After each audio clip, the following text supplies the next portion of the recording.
Shalom, hallelujah. ಈ ದಿನದ ವಾಕ್ಯ ಧ್ಯಾನಕ್ಕಾಗಿ ನಾವೆಲ್ಲರೂ ಕೀರ್ತನೆಗಳು 108ನೇ ಅಧ್ಯಾಯ 13ನೇ ವಚನ, ಸ್ಯಾಮ್ಸ್ 108 ವರ್ಸಸ್ 13. ದೇವರಿಂದ ಪರಾಕ್ರಮ ಕಾರ್ಯಗಳನ್ನು ಮಾಡುವೆವು, ಆತನೇ ನಮ್ಮ ವೈರಿಗಳನ್ನು ತುಳಿದು ಬಿಡುವೆನು. ಹಾಲೆಲೂಯ.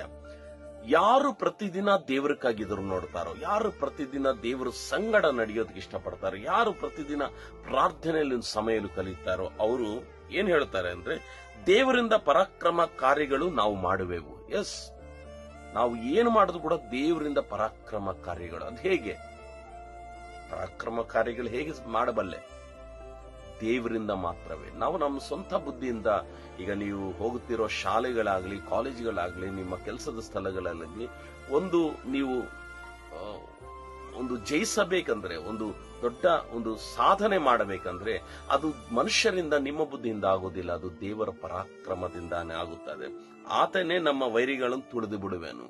ದೇವರು ನಮ್ಮ ವೈರಿಗಳನ್ನ ಏನು ಮಾಡ್ತಾರೆ ಅಂದ್ರೆ, ನಿಮ್ಮ ವೈರಿಗಳು ಅನೇಕರಿದ್ದಾರೆ, ಅದು ನಿಮ್ಮ ಆತ್ಮಸಾಕ್ಷಿ ಗೊತ್ತು. ಯಾರ್ಯಾರು ಈ ಲೋಕದಲ್ಲಿ ನಿಮ್ಗೆ ವೈರಿಯಾಗಿದ್ದಾರೋ ಆ ವೈರಿಗಳನ್ನು ದೇವರು ತುಳಿದು ಬಿಡುತ್ತಾರಂತೆ. ಹಲ್ಲೆಲೂಯ.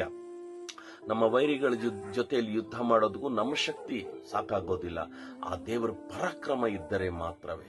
ಎಸ್, ಈ ದಿನದಲ್ಲಿ ಯಾವ ವೈರಿ ನಿಮ್ಮ ಮುಂದೆ ಇದ್ದಾನೆ, ಯಾವ ವೈರಿ ನಿಮ್ಮನ್ನು ಹಿಂಬಾಲಿಸುತ್ತಾ ಇದ್ದಾನೋ ತಿಳ್ಕೊಳ್ಳಿ, ನೀವು ದೇವರಲ್ಲಿದ್ದರೆ, ದೇವರ ಪ್ರಾರ್ಥನೆಯಲ್ಲಿದ್ದರೆ, ದೇವರ ಮೇಲೆ ಪೂರ್ಣ ನಂಬಿಕೆ ಇಟ್ಟರೆ ನಿಮ್ಮ ವೈರಿಗಳನ್ನು ದೇವರು ತುಳಿದು ಬಿಡುತ್ತಾನೆ. ಹಲ್ಲೆಲೂಯ.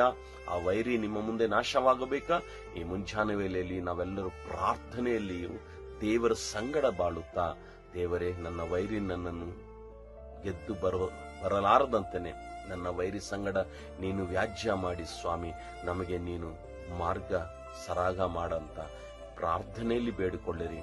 ದೇವರು ನಿಮ್ಮ ಶತ್ರು, ನಿಮ್ಮ ವೈರಿಗಳನ್ನು ತುಳಿದು ಬಿಡುತ್ತಾನೆ. ನನ್ನ ಪ್ರಿಯ ದೇವರ ಮಕ್ಕಳೇ, ಆ ದೇವರು ಯಾರು ಗೊತ್ತಾ? ಆತನ ಜೊತೆಯಲ್ಲಿದ್ದರೆ ಆತನು ನಿಮ್ಮಿಂದ ಪರಾಕ್ರಮವಾದ ಕಾರ್ಯಗಳು ಮಾಡಿಸ್ತಾನೆ. ನೀವು ಪರಾಕ್ರಮವಾದ ಜೀವನ ನಡೆಸಬೇಕು, ಪರಾಕ್ರಮಶಾಲಿಯಾದ ಕಾರ್ಯಗಳು ನೀವು ಮಾಡಬೇಕು. ಇದೆಲ್ಲ ಮಾಡಬೇಕಂದ್ರೆ ದೇವರು ನಮ್ಮ ಸಂಗಡವಿರಬೇಕು. ದೇವರು ನಮ್ಮ ಸಂಗಡವಿದ್ರೆ ನೀವು ಪರಾಕ್ರಮವಾದ ಕಾರ್ಯಗಳು ಮಾಡುತ್ತಾ ನಿಮ್ಮ ಶತ್ರುಗಳನ್ನು ದೇವರು ತುಳಿದು ಬಿಡ್ತಾನೆ. ಹಾಗಿದ್ರೆ ಬನ್ನಿ ಕನಗಲ್ ಮುಚ್ಚೋಣ.